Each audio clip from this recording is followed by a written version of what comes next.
I watched the sun come up and realized even then that everything looked different.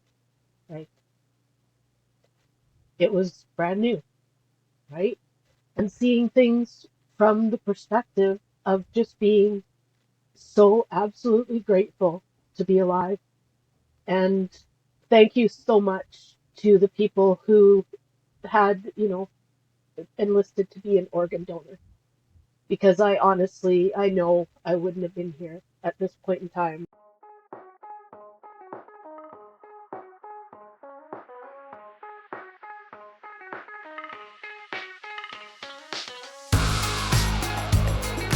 Well, hey everyone.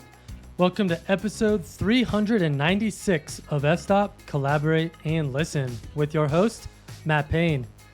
Today's guest, Tracey Halladay, joined me from the remote town of Elkford, British Columbia, where she spends her time capturing incredible black and white images that speak from her soul. 4 years ago, Tracey was diagnosed suddenly with kidney failure, and her health declined to the point where she had accepted death. A month later, she was given the gift of life from a deceased donor transplant. It changed the way that she sees the world through the lens, which is what we focus our conversation on today. Before we jump in, I am excited to announce that this week's podcast episode is sponsored by Elements Magazine. Elements is one of the premier publications that should be a must-buy for any serious photographer. The magazine showcases the incredible work of some of my favorite photographers, many of whom have been featured on this podcast, including Sarah Marino, Victoria Hack, Jack Brower, Sandra Bartoka, William Neal, Charlotte Gibb, Franka Gabler, and so many more. Each issue is jammed-packed with incredible content that is handpicked for landscape photography enthusiasts like us. The latest issue showcases autumn photography and has stories outlining how each image was photographed, which I think is a fantastic way to learn and gain inspiration.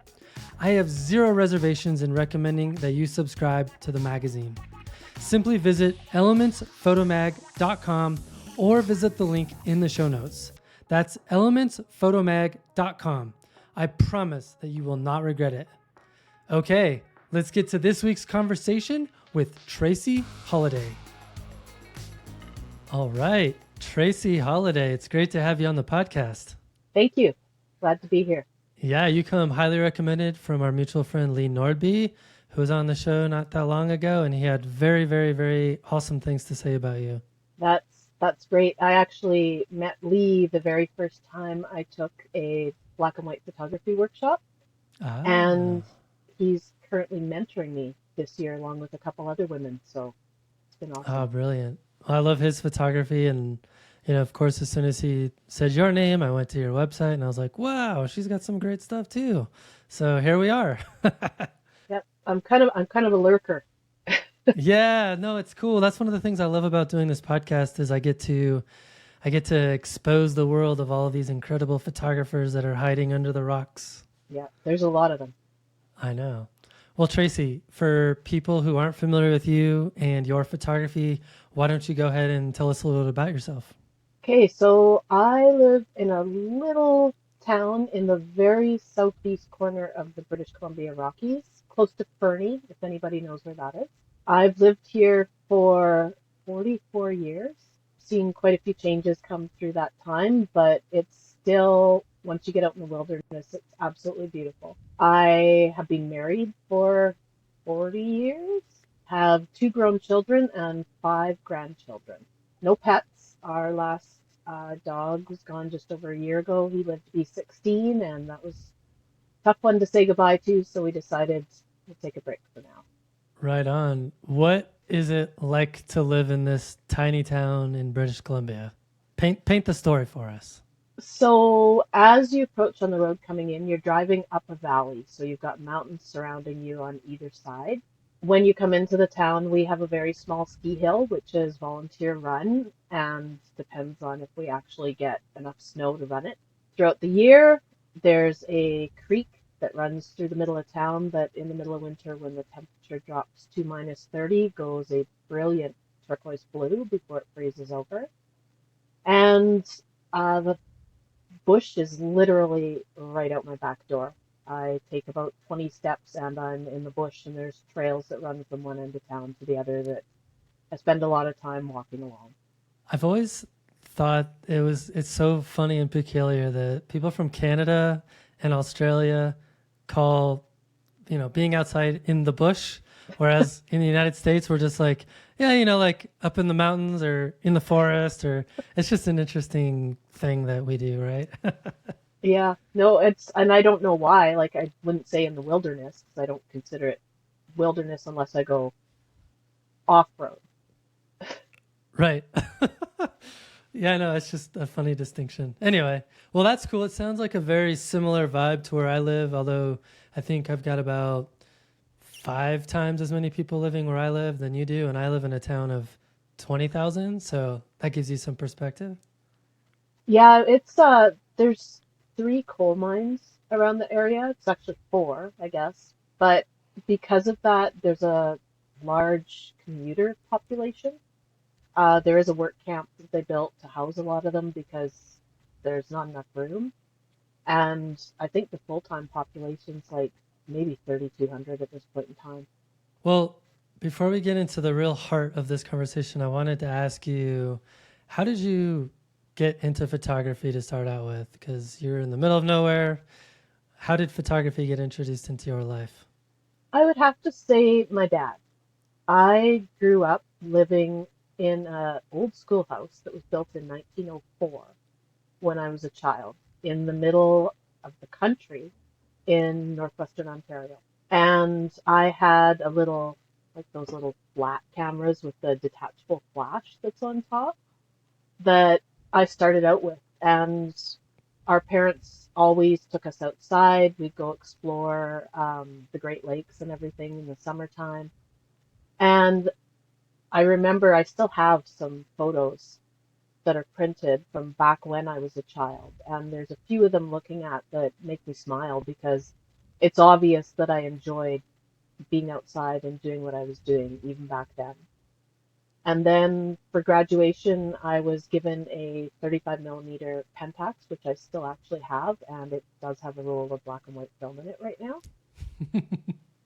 And then just progression, right, to the SLR, the DSLR, and I currently shoot with a Nikon D850. Um, my big zoom, which is typically on there, is a Sigma 60 to 600 Sport. So it's got good reach, getting wildlife from the top of the mountains, and a whole other bag of assorted lenses. Yeah, my understanding is you kind of see yourself as a wildlife slash black and white photographer. Is that pretty accurate? I had a friend call me a generalist this year, which Ah, I I know, love that. yeah, and I'd never really thought of myself like that before. I always just wanted to do wildlife and landscape, but I do truly feel over the last year or so that I would consider myself a generalist, leaning to the Nice. nature side. Yeah, yeah, no, and we'll get more into that later for sure. Well, let's get into the heart of this conversation. I understand that you recently went through quite the life altering experience, and I'm pretty sure this is going to be a fairly inspirational story. So I'd love for you to tell us about what happened. Okay, inspirational and emotional, so I may cry. Um, There you go. I was diagnosed suddenly with kidney failure in 2014. And by suddenly, I mean I left that night and traveled 6 hours to start dialysis. My mom had had kidney failure, and we were always told it was not hereditary. So it was quite a surprise. We had all been tested as teens and young adults, but obviously being in older adults, I hadn't been tested for a few years. Um, so I did dialysis for 4 years. And at that point, I had started testing for a transplant. I'm O positive and originally was told 8 to 10 years for a wait for a deceased donor kidney in British Columbia, which I wouldn't have made it. Um, At the end of 4 years, I had basically started making plans because things were going downhill. And I received a phone call literally 4 years to the day that they had a kidney for me. So I traveled to Vancouver, which is 14 hours from where I live, right across the province. I had to live in Vancouver for 2.5 months while I recovered and got to come back home. And basically, rolling it back a bit, when I woke up the morning after my transplant, I woke up at 5 a.m. and I watched the sun come up and realized even then that everything looked different. Like it was brand new, right? And seeing things from the perspective of just being so absolutely grateful to be alive. And, you know, thank you so much to the people who had, enlisted to be an organ donor. Because I honestly, I know I wouldn't have been here at this point in time. Like I wouldn't have made it, right? If I had, it would have been, not much of a life because I would have been sitting doing dialysis 3 days a week, 6 hours a day, and the rest of the time you're just trying to function. It's not a good life. Um, so after I got to come back home, I started photographing more and more, and like I say, just kind of realizing things. I saw everything differently. Like I could see lights and shadows and small things that I never noticed before.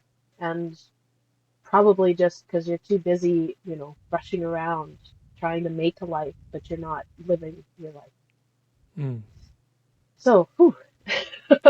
That's a lot to take in. Yeah, It's interesting having those kinds of life events and how they can profoundly change your perspective of what we value in life and what we can appreciate in life, and realizing that today could be our last day every day, right? And yeah. that shift in perspective. So I'd be curious to hear you talk a little bit about, maybe from more of a photographic perspective, like what was your approach to photography before the diagnosis versus after realizing you had an extended lease on life? I think before, kind of the same as a lot of people, like you go out, you know, looking for these, super momentous moments to capture, grand vistas and stunning sunsets and waterfalls and all the typical things that people think look nice. And after, it was more about just being in the moment, just being able to, like, I would drive the back roads and look for little things that, don't jump out at you and just sit and watch the clouds, sit and watch the rain, sit and watch the sunlight, just creating light rays as it dances across the sky. Just all the different things. And I found that I would notice things that I just didn't notice before. Like before, I might sit there and same thing, you take the pictures of the sunset and it's like, oh, that's beautiful. And watch it change. And now it was just sitting there until the sun finally dipped away and it was gone and it was black and there was nothing, right? And just enjoying the silence. Hmm. So it seems like you've been able to cultivate a deeper connection with the natural world and the images that you can capture by sitting and noticing the little things that maybe previously had gone unnoticed. Yeah, before I think it was just a matter of, I don't know, not taking the time to let yourself absorb the environment you were in, right? When you sit there, even as you sit along a creek, you hear the creek.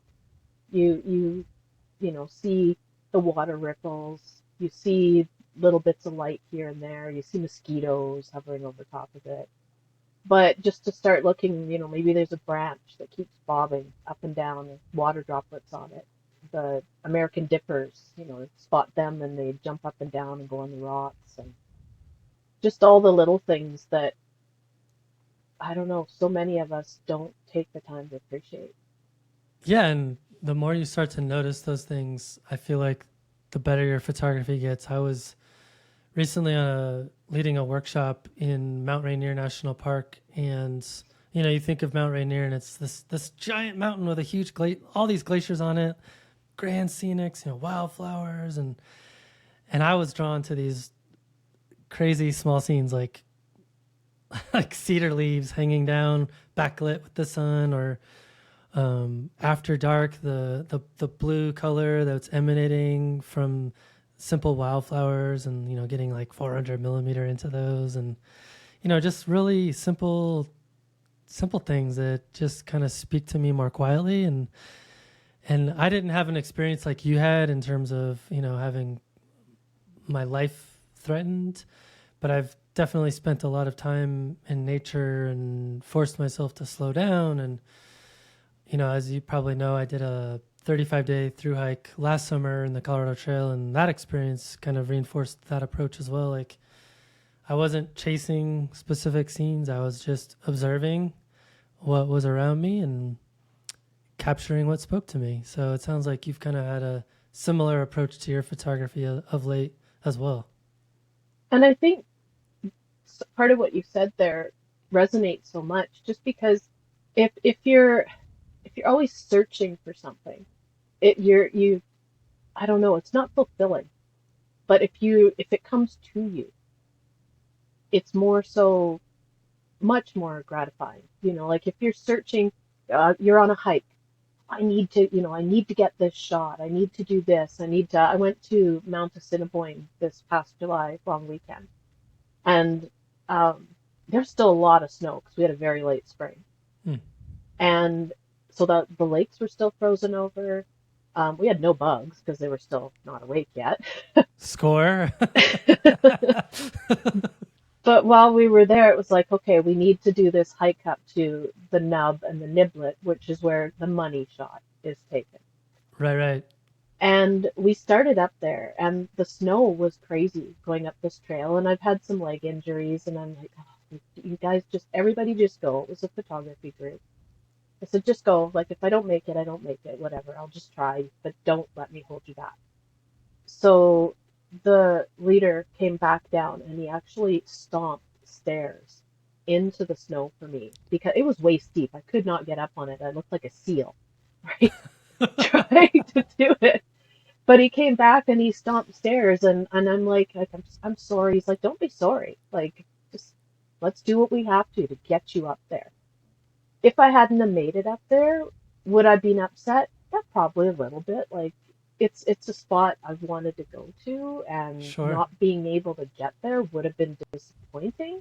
But would it have, broken me? No, I would have found something else. Like, there was another evening, everybody went down to the lake shore to photograph stuff. I'm like, I can't do this. Like, I'll go down, but I'm not staying 2 hours because it'll take me an hour to get back up and it'll be dark and I don't want to do that. So I stayed down there for a while and then I walked back up this little tiny trail through the trees by myself and found some really gnarly orange gooey fungus and a skull of something and it was great. Yeah, it just you have to kind of release those expectations and open your eyes up to discovering things that kind of pop out from, hiding under the rocks and things of Yeah. that nature. Yeah, that's awesome. So I'm relating back to your health scare, or however you want to put that.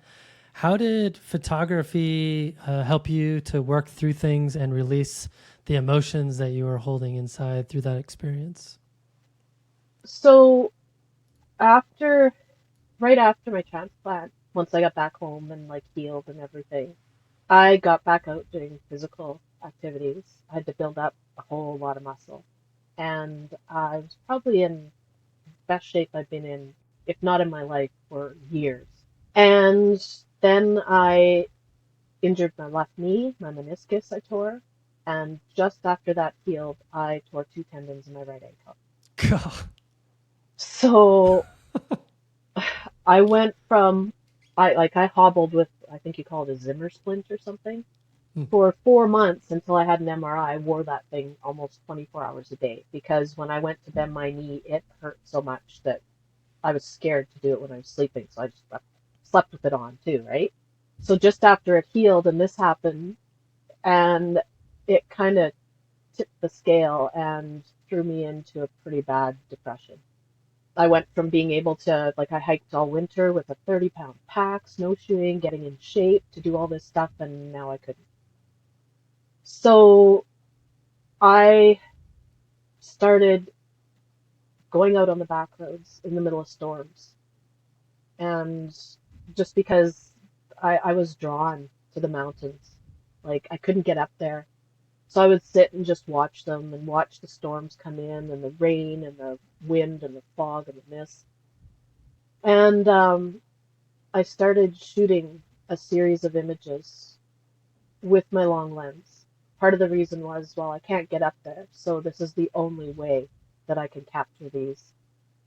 And as I started shooting them, the words started coming to go with them too. And I've been working on, I called it Through the Mist, and I've been working on this now for almost 4 years.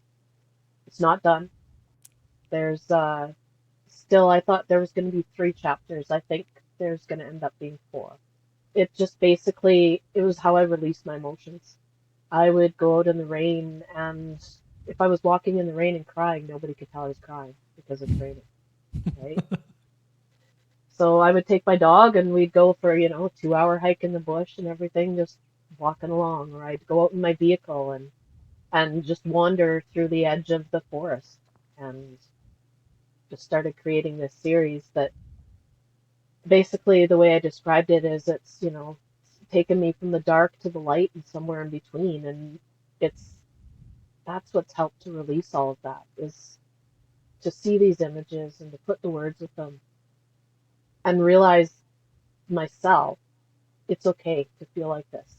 Like, Hmm. I don't have to be happy all the time. I don't have to be excited about things. I can be wanting to be by myself and draw back and be sad. Be sad that what I had was gone and then back, and there's so many emotions. It's really hard to put into words. Yeah, as you were describing that experience, I'm picturing this kind of duality where you have kind of your emotional state as a human being and as a photographer, and then you have the photography kind of intersecting. And as you're going through this process of healing yourself through photography, through these experiences in nature, you're processing it through the capture of these images. I'm curious, looking back, and you said you're not done yet, but looking back on the images, how have they evolved along with your mental and physical state? Oh, they're not quite as gritty and dark anymore.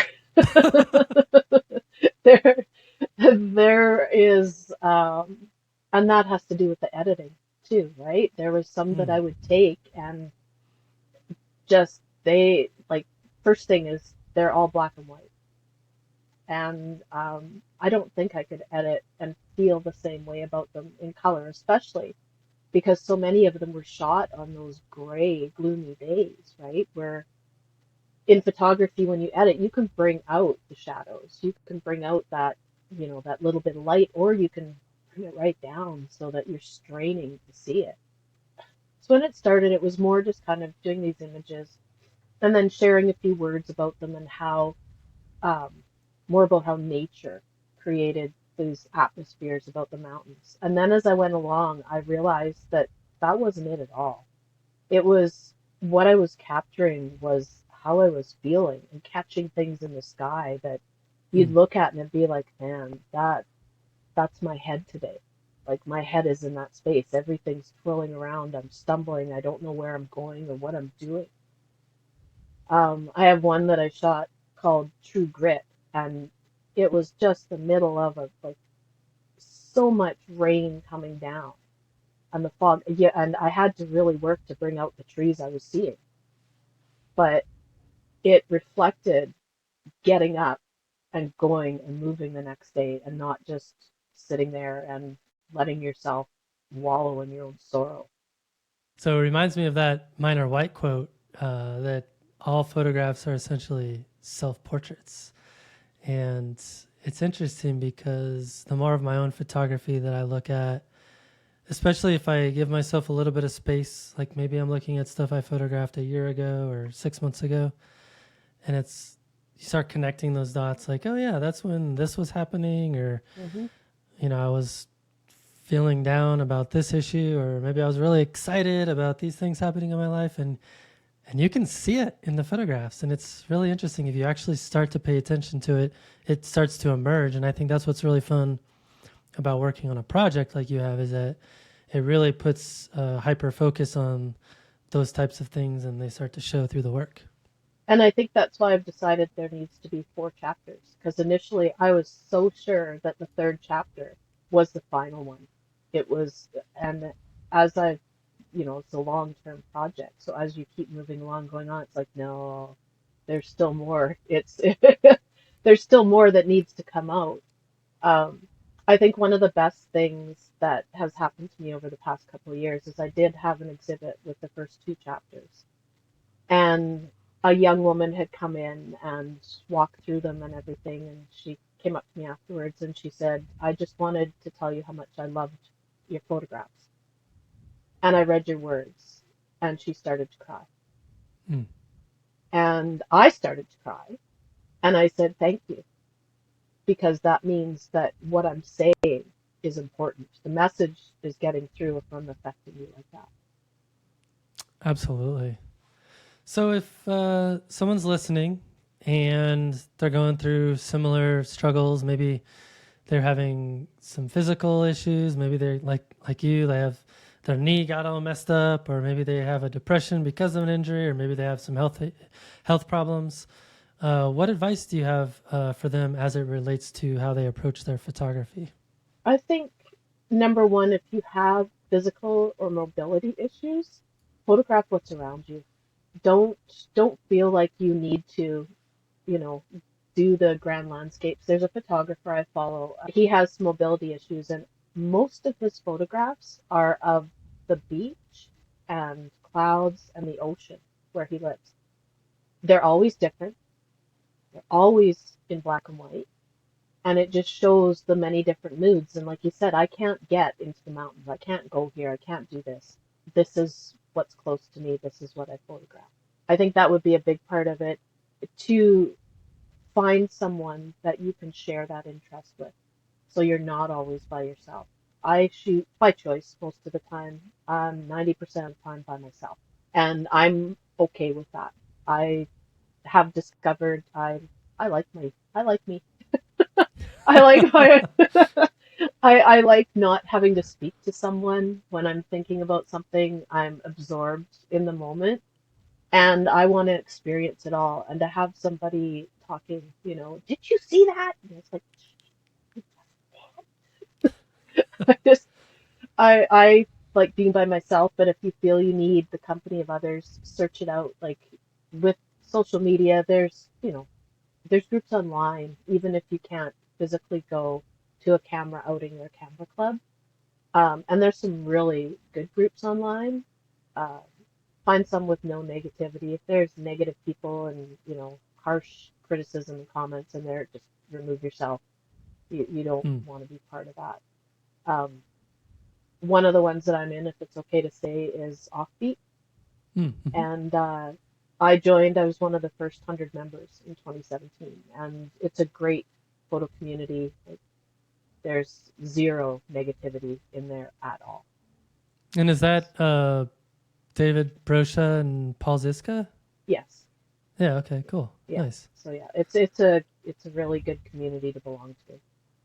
Nice. Right. Do they allow non-Canadians to join? Yes, there's many. Okay. There is an annual membership fee, which is well worth it. And if you ever do a workshop with them, that's you're a member for life, basically after that. Yeah. Yeah. Yeah. No, it's funny as you were talking. I think about kind of my own personal preferences, and I love to photograph by myself, but go on trips with other people, so that like we're photographing different things, but then we come back together at night around a campfire, maybe drink a beer, and we look at each other's photos on each other's cameras, and are like, oh my god, I can't believe you found that, and so like, and that's a good way of getting feedback too, because it's like, oh, look at this image you got, and look at this image I got, and the ones that they respond to, and things like that. So I think it's a fun approach. But to your point, if you're really shy and you don't want to join camera clubs, or maybe you like to photograph on your own, I think another really good way of doing it is to get a magazine like Elements magazine or On Landscape magazine, Nature Vision magazine. I think those are great ways to kind of digest photography, learn other people's approaches to photography, and then bits and pieces you can take here and there to incorporate into your own approaches in the craft. And I know you can't see in this room behind me in this mess. There's probably currently about 30 photography books behind me. Oh, of And course. and like I'll buy them. I have two of Sebastião Salgado's. The like great big coffee table books is my thing. Like to be able to just sit and absorb the images and go through them. And a lot of them don't have very many words, but it's just to look at the images and become inspired by them. Yeah, one of my favorite exercises is to get a new photography book, go through it, and then make a note of the ones that I'm really drawn to, revisit them, and then just jot down the things that I'm drawn to about that photo. Like, I love their use of lines, or I really enjoyed the way that they used circles and squares or triangles, or I really love the way that they leverage backlight, or whatever it is I'm drawn to in that photograph. And then you start to notice those things when you're out photographing for yourself. Well, and there's a couple that I bought actually after listening to your podcast with some Oh, of the good. people that you had on. Bruce Heinemann. Yeah, I had listened to his podcast and then just kind of looked at some of the images that are shared and thought, well, you know what? I think I need to know more about this person and their work and stuff. So, yeah. that's awesome. Well, let's talk about black and white. So I've been dabbling more and more in black and white. I actually recently had one of my cameras converted to full spectrum infrared, Mhm. mostly to do black and white photography. And I've got to say, you've got some pretty amazing black and white photography in your website gallery. What is your secret? Thank you. It's all that driving the back roads during the storms, right? Well, I think so where I live, because we're right in between the Steeples mountain range and the Rocky Mountains. So we get some really dramatic weather here. We don't get all the colors and stuff that you do on the eastern side of the Rockies, but we get all the drama. So when I was heading out and, not looking for images, but just looking for something, I guess, to focus on, I started seeing all the shapes in the clouds. And because I was going out so much on the gray days and where there's not color anyways. Like even if you shoot in color, it's coming out monochrome. So I switched my camera over to monochrome just so that whatever I was photographing, I was seeing it as I wanted to portray it. And it does really, really help to do that. Just like with infrared, like you're going to see things completely different. Right. So then with editing, like I'd taken the workshop with Lee Nordbye, which was monochrome magic, trying to get you to see things in black and white. And I discovered as I was going through, I see black and white very well. Like even if I'm shooting on a flat day, it's just automatically it's like, oh, this gonna look so good in black and white. Just to be able to see it. And a lot of times as I go through, I'll upload my images into Lightroom and just kind of go through and do a quick scan through. And there's some that'll just catch me and I go back to them. And the first thing that's done is it's converted to monochrome. I like quite dramatic monochrome images where I'm pushing the blacks and whites as pretty well as far as I can go without losing all the details in there.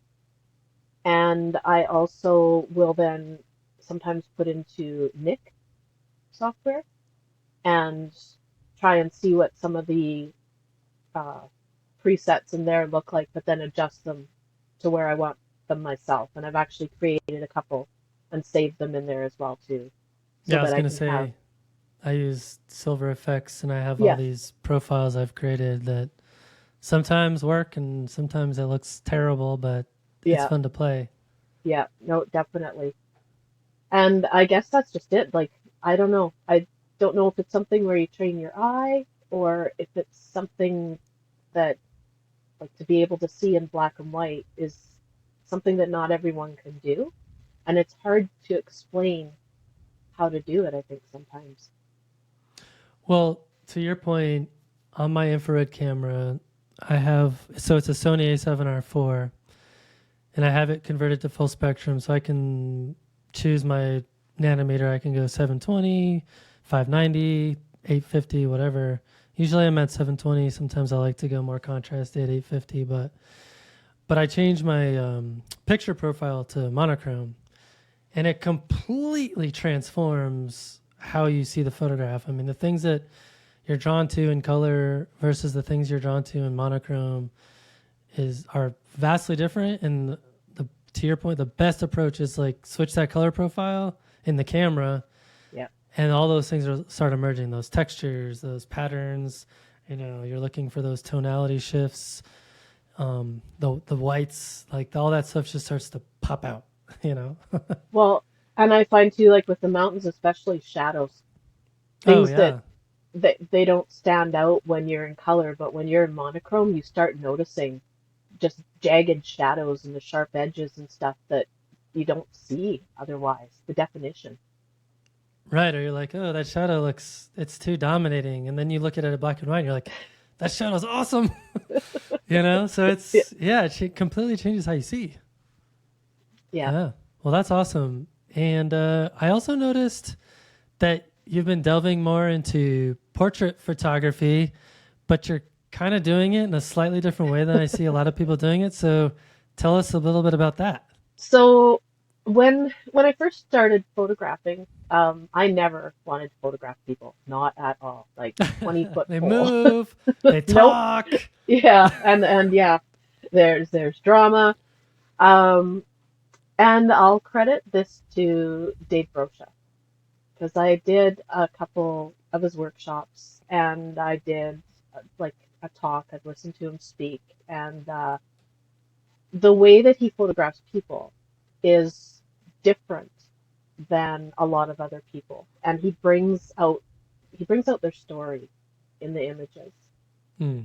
And I decided that if I was going to photograph people, I wasn't going to, in a little town, everybody goes to the bridge in town and takes family pictures, and they go, to this little forest and take family pictures. It's like, no. Said I want to create unique portraits in unusual locations. So the people that I have photographed, there's the one of the young woman in her grad dress, and we drove an hour and a half into the back country, and I took a ladder, put it up against this great big boulder, and she crawled up that ladder with her grad dress on and stood with this great big bowl behind her, and her hair's blowing in the wind, and it was just stunning. Yeah, I it's took awesome. I took a couple who the woman had hated her wedding pictures, and she had lost quite a bit of weight since, so we put her wedding dress on and her friend pinned it in the back, and we drove a back road, found a bunch of wildflowers and meadows and stuff, did pictures, and then we trashed the dress in a swamp. So, it was a lot of fun. It was a very much a lot of fun. And I actually yesterday I just shot uh, a woman who had purchased her grandpa's car, and it's an old Ford Fairlane. So we did a 50s girl pinup style photo shoot. Nice. So yeah, just I don't want to do anything typical. I want to have something that people look at it and they remember it because it's different.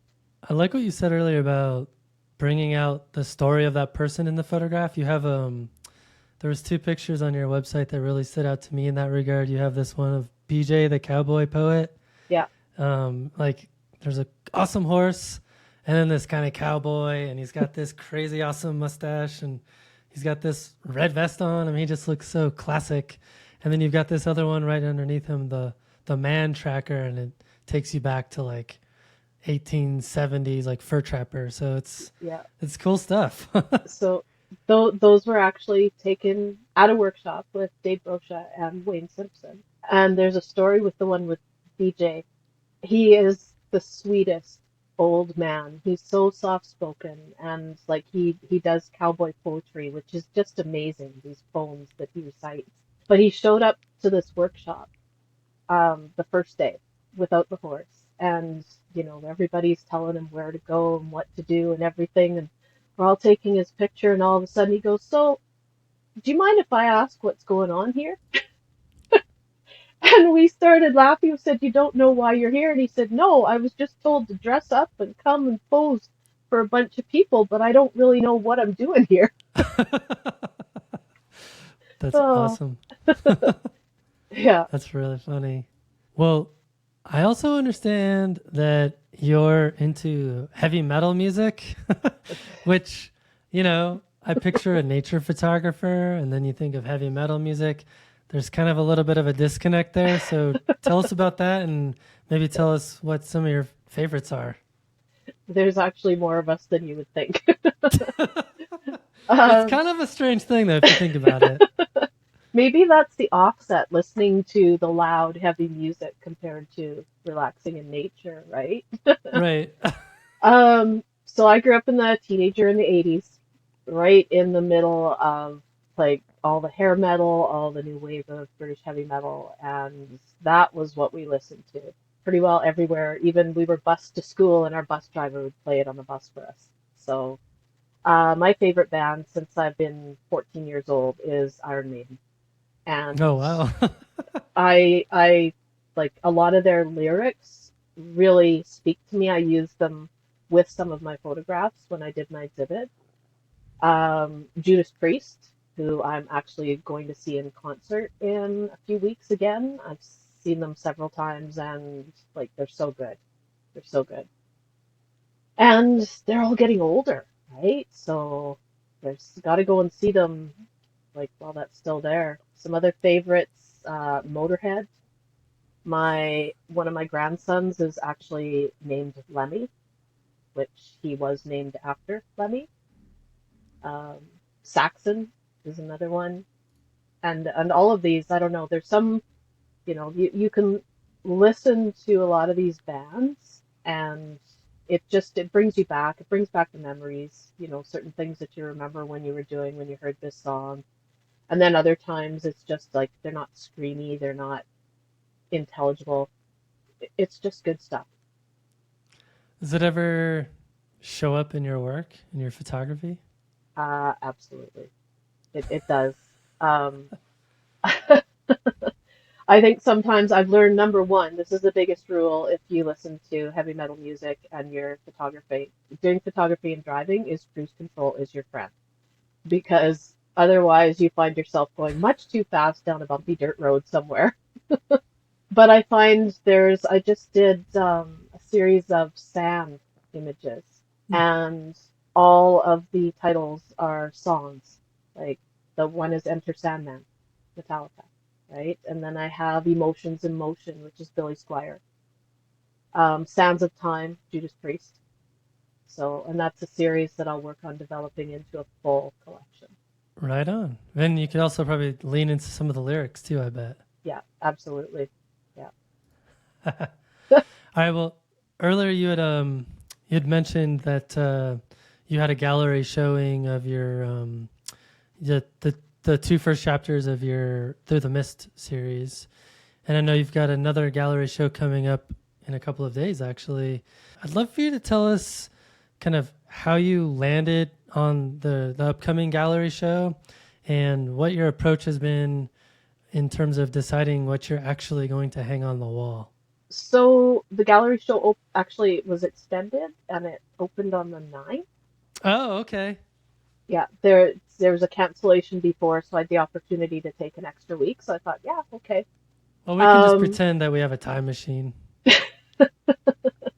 so the one that's showing right now is in Kimberley, BC. and it runs until September 29th, and it's called Intimate Details in Nature.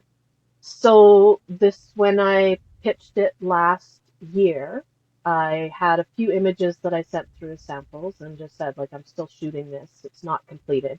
And it still isn't. It's, when I do projects, I tend to keep growing and growing, and then you find some images that are better than others and get rid of them and update it. But when I was shooting it, part of the reason that I wanted to do it was because it was all those little things that you don't see unless you're made to sit still. So the idea came to me. I was hiking in Lake O'Hara, and I'd gone there with a friend, and we had done a big hike the first day. Second day, I couldn't do another big one. I said, just go.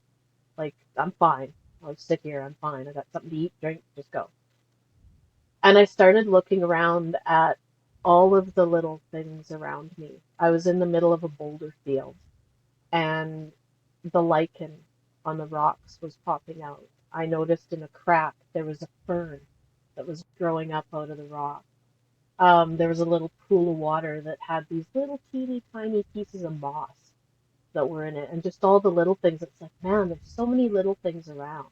I continued hiking after that, mushrooms the size of my pinky fingernail, that when you start Oh yeah. looking, you realize how many of them were in this area.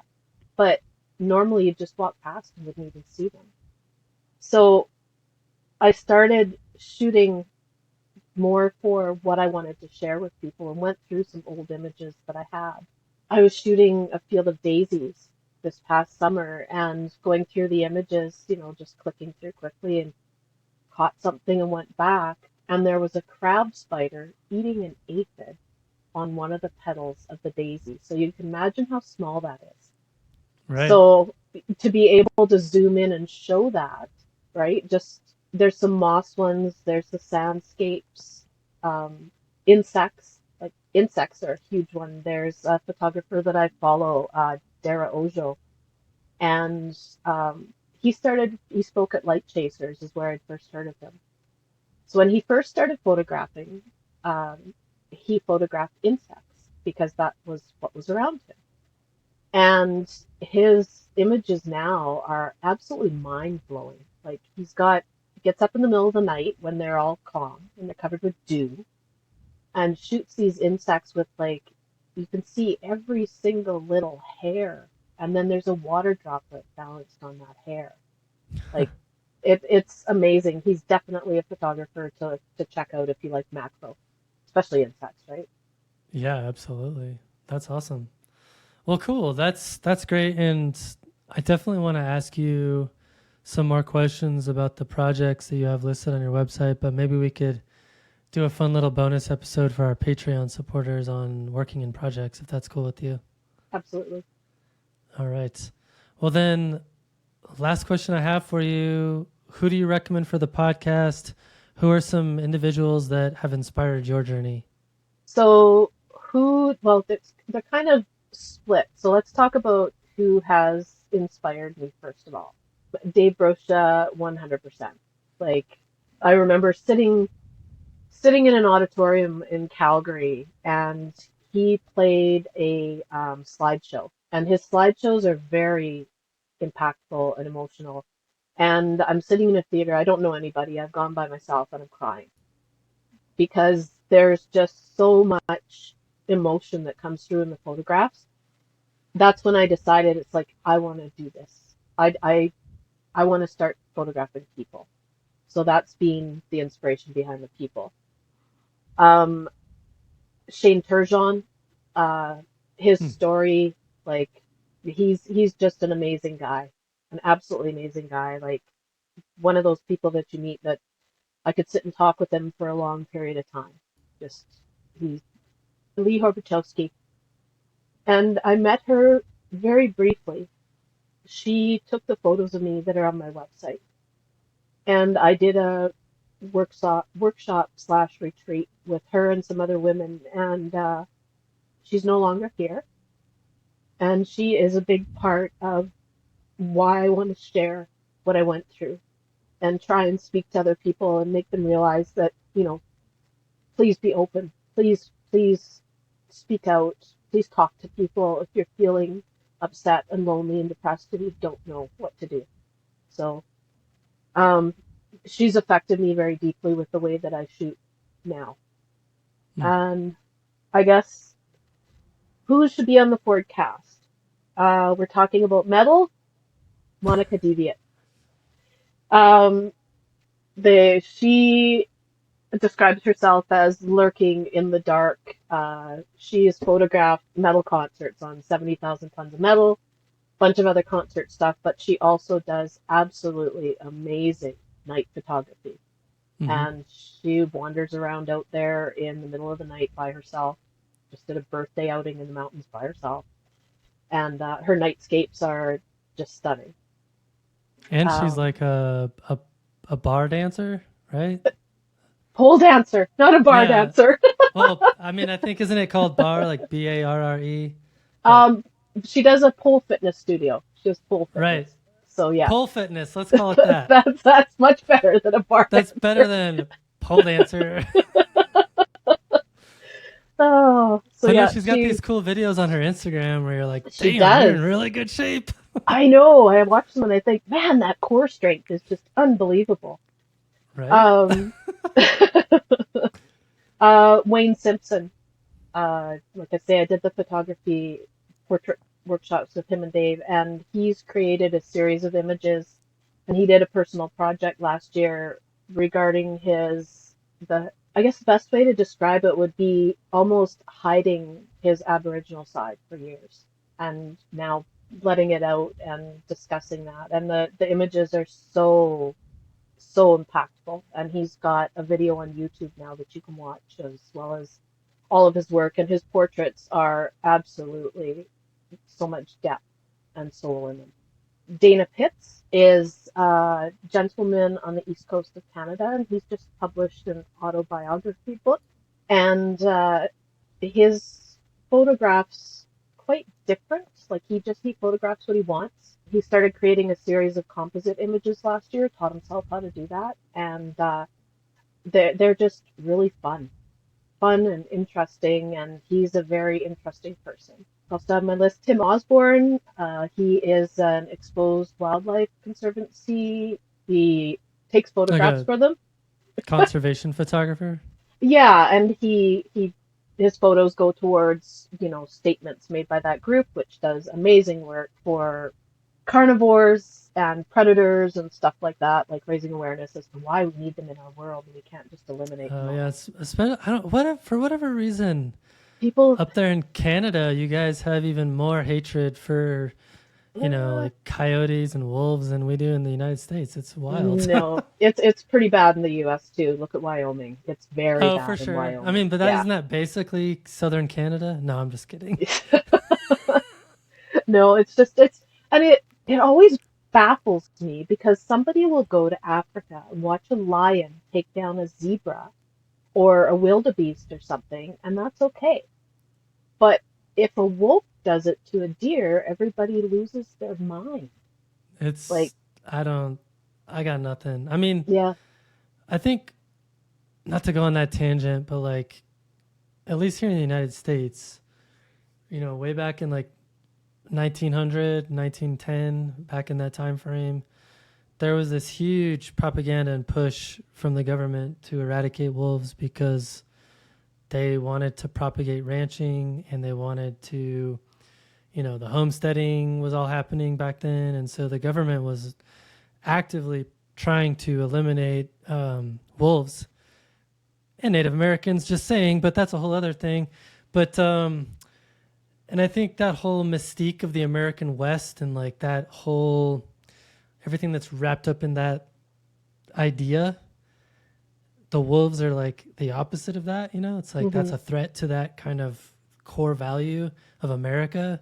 And I think the groups, like mostly cattle ranchers, things like that, the groups that oppose the reintroduction of those species because it does result in a meager loss of livestock. Let's be hmm honest, it does happen. You know, they're trying to push for the eradication of any predator that could even slightly affect their livelihood. So Yeah. it's easy for them to leverage that message because it's all wrapped up in that American West idea. And I think, too, the biggest thing that, I've got one more person to tell you about after this, but I'll I just know. finish with Sorry. this was saying, I think the biggest thing is that there has to be balance. If there is no balance, then like here the big thing is, well, you need to get rid of all the wolves and bears and stuff because we need more ungulates to hunt. But the problem is that if nothing controls the sick and the weak, then you have disease spreading. Like we've just had chronic wasting disease come into the East Kootenays, like into BC for the first time last year, like Mm-hmm, right in mm-hmm. the area where I live. And the thing is with that, like it's a scary, scary disease. There's probably more out there, but we won't know for a few years. And it can wipe out entire populations. So without predators, it's just going to continue to run rampant. You have to have that balance, like with anything, right? Like wasps and aphids. I've had aphids horribly on my trees this year, and it happens every so often. The aphids come in and they start eating all the leaves, but then the wasps come in and they eat all the aphids. And when they're so busy eating the aphids, they're full. They don't bug you at all. You can sit there 5 feet from them and watch them. Like that's balance. Anyways, That's called a healthy ecosystem, right? yeah, And I think part of the problem is, okay, man, we could do a whole podcast on this, but part of the problem is that, there's like what, like, I don't even know, like 8 billion people on planet Earth or something ridiculous. I've lost count. yeah, And in order to maintain that, we have to come up with all these incredible inventions for agriculture. And we have all these huge monoculture farms, and it's basically destroying natural ecology.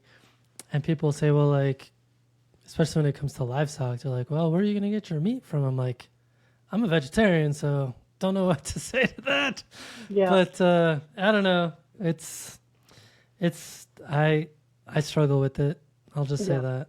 Well, like you say, it could be a whole other conversation. Exactly. And we haven't even gotten to your last person yet. No.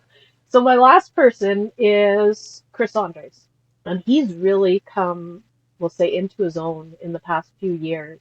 Um, his food photography is stunning. The things that he creates for certain restaurants and stuff like that, and him and his partner, Elizabeth Gadd, have created some absolutely stunning, ethereal, like portraits in landscape with her as well as with other individuals. And I was just looking, he just shared, he was shooting some images down at Las Vegas with some aerial artists in the desert. And like, definitely, wow, just the things that they're creating. Awesome. Well, Tracey, this has been so much fun. It has. I'm not scared anymore. I'm nervous. Yeah, and and thank you for being brave and telling us your story. I think, like I said at the start, I think it's very inspirational, and I love how going through that experience has completely transformed the way you see the world, not only just as a human being, but as a photographer. And I think those are the kind of stories that I love to tell through this podcast. Thank you. And I'd just like to add in one last thing. So, as I mentioned before, my mom had kidney failure. I had kidney failure, and my sister is now in kidney failure. So, one of my big things would be to please consider organ donation, and to also consider being a live donor because it truly changes someone else. So, she's now on the hunt for a kidney. And if anyone would like more information about that, you can search for a transplant for Tara, or please feel free to reach out to me. Yeah, well, we can put it in the show notes too. Definitely. Okay. Yeah. Awesome. Well, thanks All again. right. Okay. Thank you.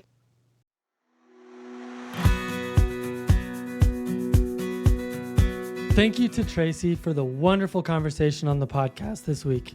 I really appreciate you joining me and for sharing your story with the world. I'm hopeful that your story will inspire others to find inspiration close to home and to find ways to use photography to heal from their battle wounds. I really appreciate you. If you find value in these conversations, please consider supporting the podcast on Patreon. At $10 per month, you can access episodes up to 2 months early and also gain access to over 230 bonus episodes. Each week, we release new episodes on Patreon, and in the show notes, there are questions for you to respond to. Joining is free, of course, but I appreciate you contributing some financial amount on Patreon if you can. Thank you to each and every one of you who already has. You're the best. Okay, that's all for now. Thanks for stopping in, collaborating with us, and listening. See you next week.